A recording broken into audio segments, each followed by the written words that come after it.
yet another beautiful day on Your Image, your public relations program on TV.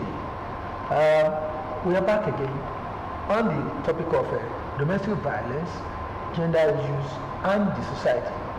Last week, we were looking at what constitutes domestic violence or an abuse, and we've been able to also look into what are the symptoms and what are the remedies. This time around, we are going to look into gender issues, and here I have with me Barrister Olushola Efunkomaya. She is a legal practitioner. Madam, you're welcome once again. Thank you, sir. Thanks for your contribution last week. And I also have Dr. Olubukola Idu. She is a gender expert and also from the Citadel of Ladi, Federal University of Agriculture, Abeokuta. You're welcome, madam. Yes, thank you, sir. So last week we practically demonstrated and explained how people should understand, or what people should understand about domestic violence. Now we want to focus on gender issues, and I'm happy that you are all female. Why are women or girls more prone to these issues? Let me start with Dr. Thank you, sir.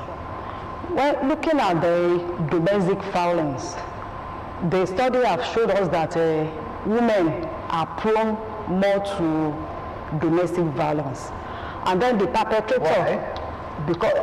Because maybe we are weaker vessels, let me put it that way, and then the perpetrator of this domestic violence that we're talking about is men. 90% of men are the perpetrator of this domestic violence that we are talking about, while women carry lesser or small percentage of this domestic violence.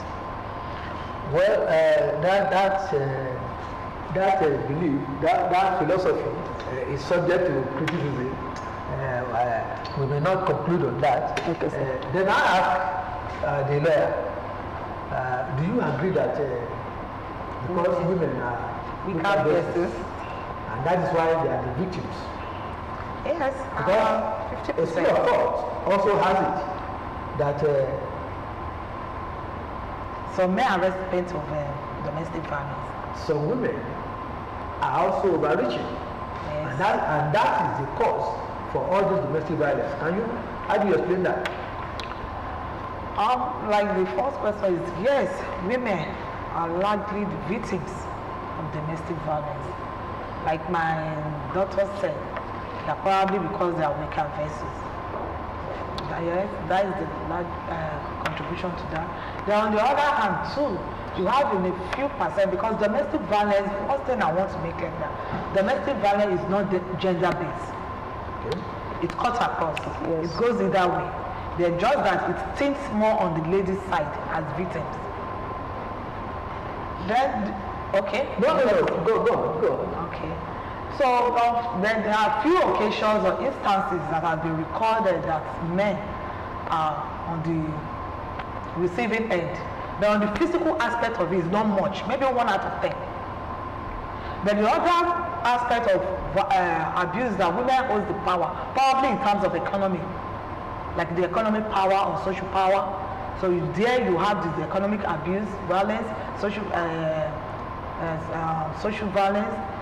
Probably the woman or in an organization where the woman is at the head, probably she needs attention of the guy, and someone he is not tending towards the lady favorably. So she may want to use a position to overreach the guy. So in that instance, you can say that the guy there is a victim of domestic abuse or victim of abuse or sexual, depending on the nature of what's going on there. Thank you very much. Why is it that almost every night the reports we get has it that women are victims? I'm saying that because some men, probably for the thinking that it will be something untoward or something that you cannot really present they are unable to voice out. Is it as a reason that men cannot voice the issues of violence against them? Looking at the domestic violence on its own, it is all encompassing. Looking at it, it is not only just like I said the other time, it is not only the men that are perpetrators, but they are on the higher percentage. When we are talking about the domestic violence cut across adult abuse. It cut across the violence against the disabilities.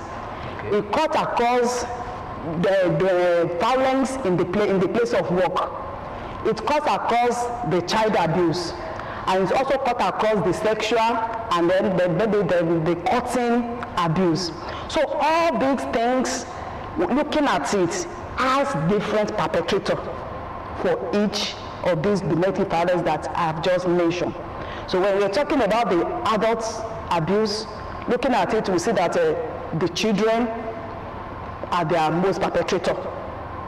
And there is no longer a news also that the domestic staff that they employ, it could be, yes, also be their perpetrator. We have listened to so many news where the domestic staff, they kill whom they ask to watch over. We have heard the news where they transfer the money from their accounts to their own. We have heard the news where the children too, they didn't take care of their children or their parents. So it depends. The perpetrator depends on the kinds of the abuse, the domestic abuse that we are talking about. Looking at the child abuse, the perpetrator of the child abuse cut across the men. There is something that we call a pedophile. Pedophile means that those people that are strong, that have strong feelings for the youngest ones. So because they know that they have power and control over them, because they don't have the feelings, they don't get any feelings from the adult or from the relationship. So for that reason, they think that, oh, this little girl, is available, so I can do anything with that thing. So it depends. The domestic violence depends on the kinds, the perpetrator of each domestic violence depends on the kinds of the abuse that we have in the society. Yeah, thank you, Doctor. When you look at the less privileged, why are they also prone? Is it because of their being weak, being the weak persons in the society? That is just it. Less privilege. That means they. So when people take or do advantage of they do exactly. Because of their so what is the law doing to protect them? Yes, you have the law that protection for young, weak people, weak persons. I think it has to do with the Lagos State Law 2007, probably Section 18 or something. It has to do with protection of weak people. People that are weak, that is in that category, less privileged, physically disabled and all that. So there's no national policy? Only Lagos State? Not only Lagos, but that is the one I'm familiar with. My properties in Lagos State before we do that to Ogun State. And in Lagos State, you have all this. Is very rampant, is there. So you have their cases on almost a weekly basis. So that is the law we are used to. Of course, it's like it is in the Constitution that under their right to not to be discriminated against by reason of your birth, by reason of your status, by reason of your physical abilities. So it's the Constitution protects the weak ones as well. But the sessions, each state has to pick from and make law in their state, like the Lagos State Criminal Code is there, Section 18, yes, if I'm right, Section 18 of the protection against weak people, it's there. So the law protects them. But the question now is, you can't sit like we are here. We cannot just be going. It's only when people bring their cases or they come to report matters to us, or it comes to our attention, that we can act or take action.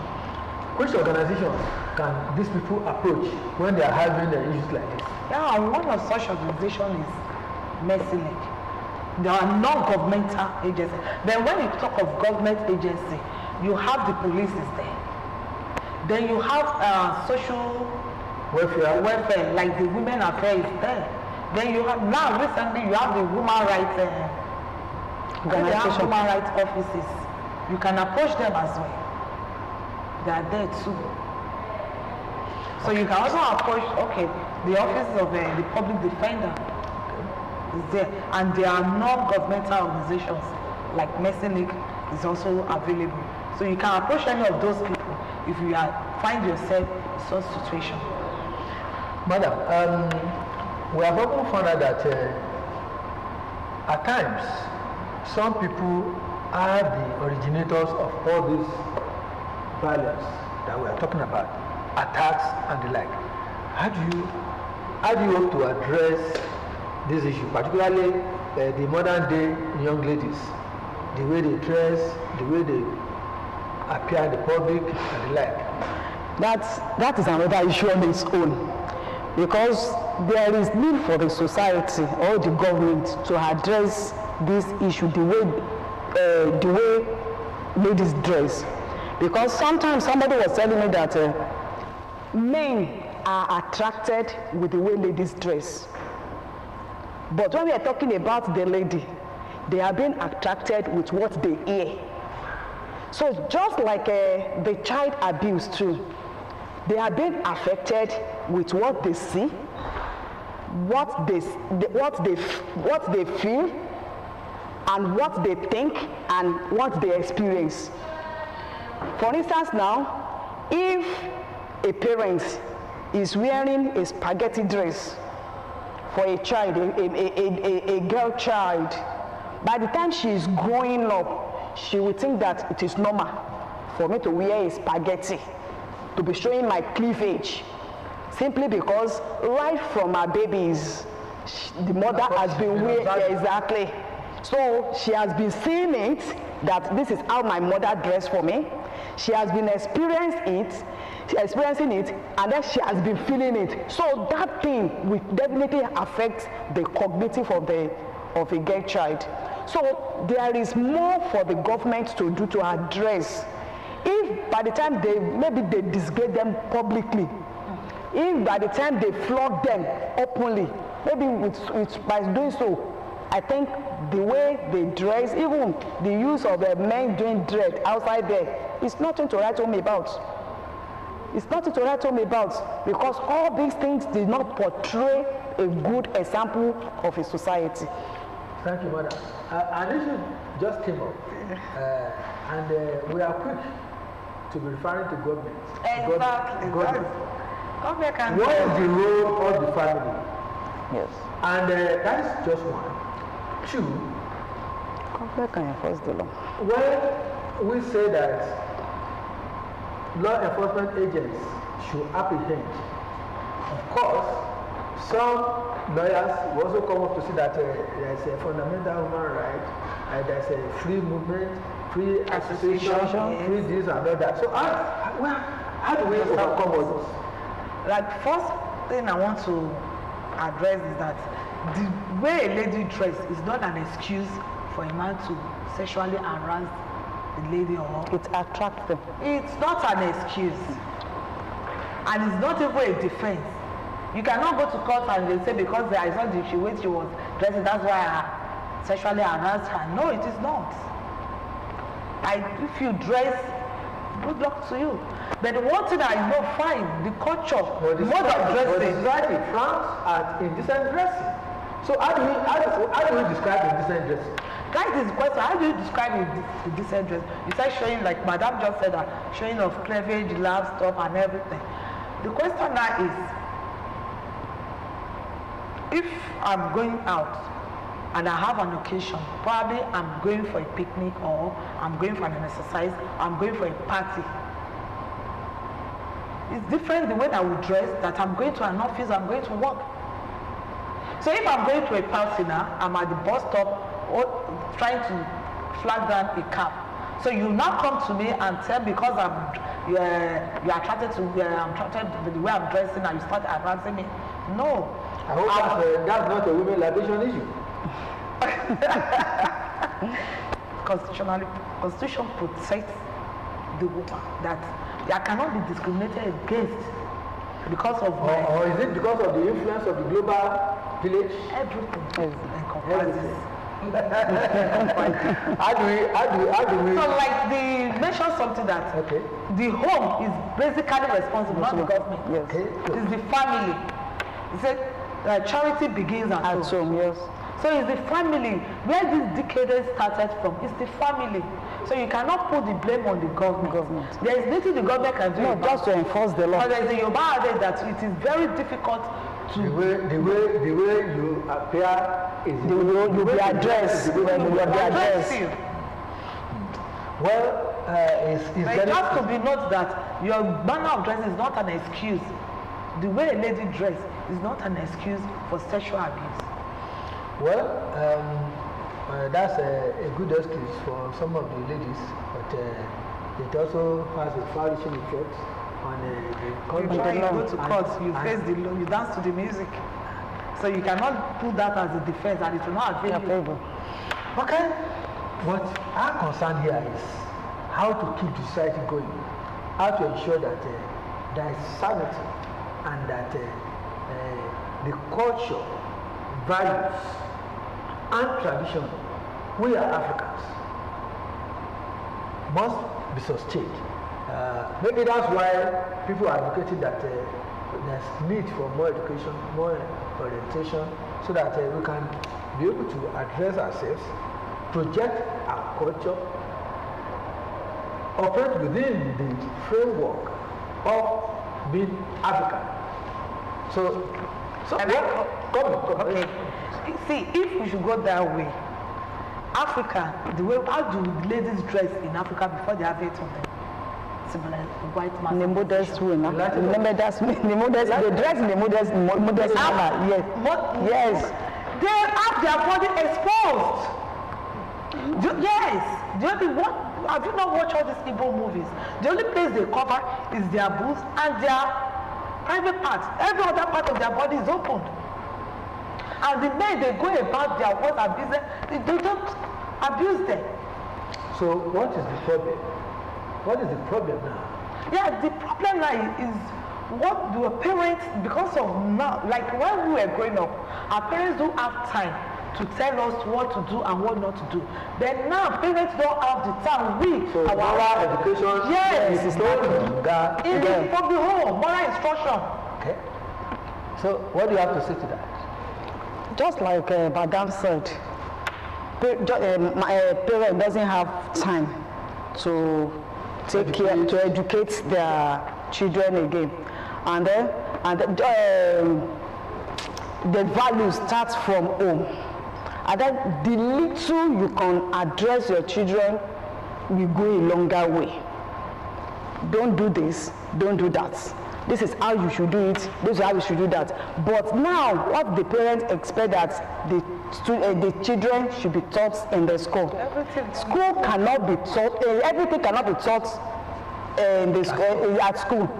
So, charity begins at home. So, just like that, even the churches, the mosque, we must even imbibe this character in their lives. So, government can enforce the law. Will you say the religious organizations are not doing their best? There are some that are lagging behind. Like? I can't mention them, but no, I'm not asking you to specifically mention. The kinds of preaching, the way they dress, the way they address, they overlook at everything simply because they want the crowd in the church.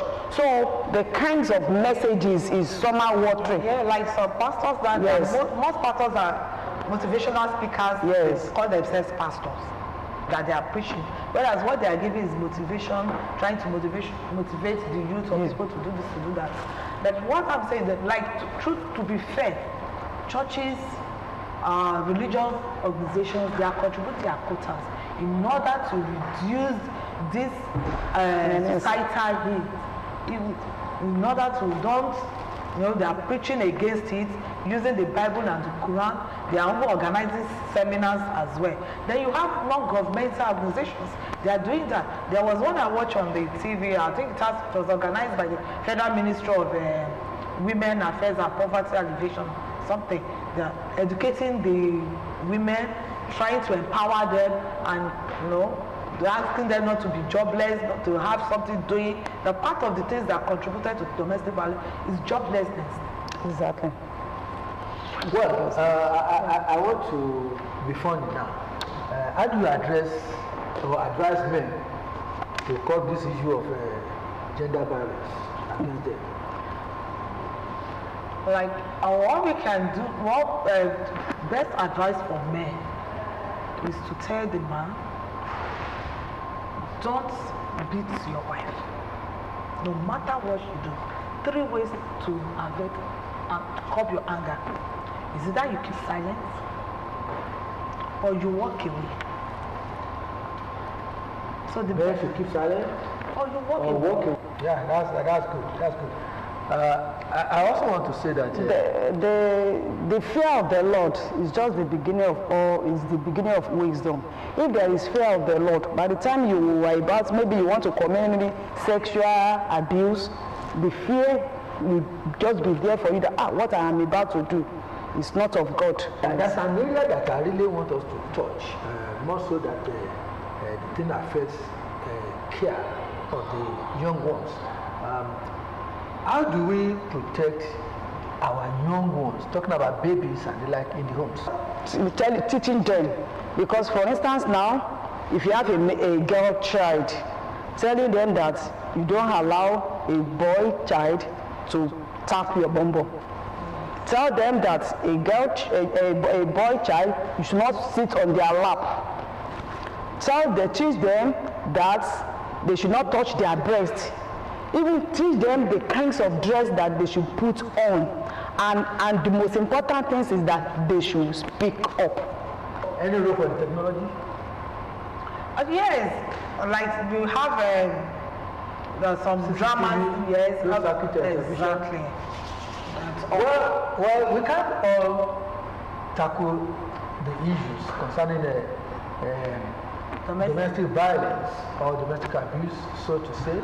It is a societal thing, and what we have realized is that we need education, we need enlightenment, we need to imbibe cultural attitude that protect and protect us positively. We also need to build a cohesive family, one that we can be proud of, that will enhance our image. Well, I want to thank Barrister Olushola Funkomaya, who has been with us for the past 2 weeks. Madam, you're welcome. It's my pleasure. And I also want to appreciate Dr. Olubukola Idowu, a gender expert. Thanks for the honor, sir. Scholar. Yes, sir. In FUNAM. Academic. Yes, sir. And also a scholar. Yeah, both combined. Until next week, I want to say thank you for being with us to this very interesting topic that we have addressed, and I hope viewers will take heed to all the advices given. Until next week, I'm still Akin Kudero, your uncle. Stay blessed.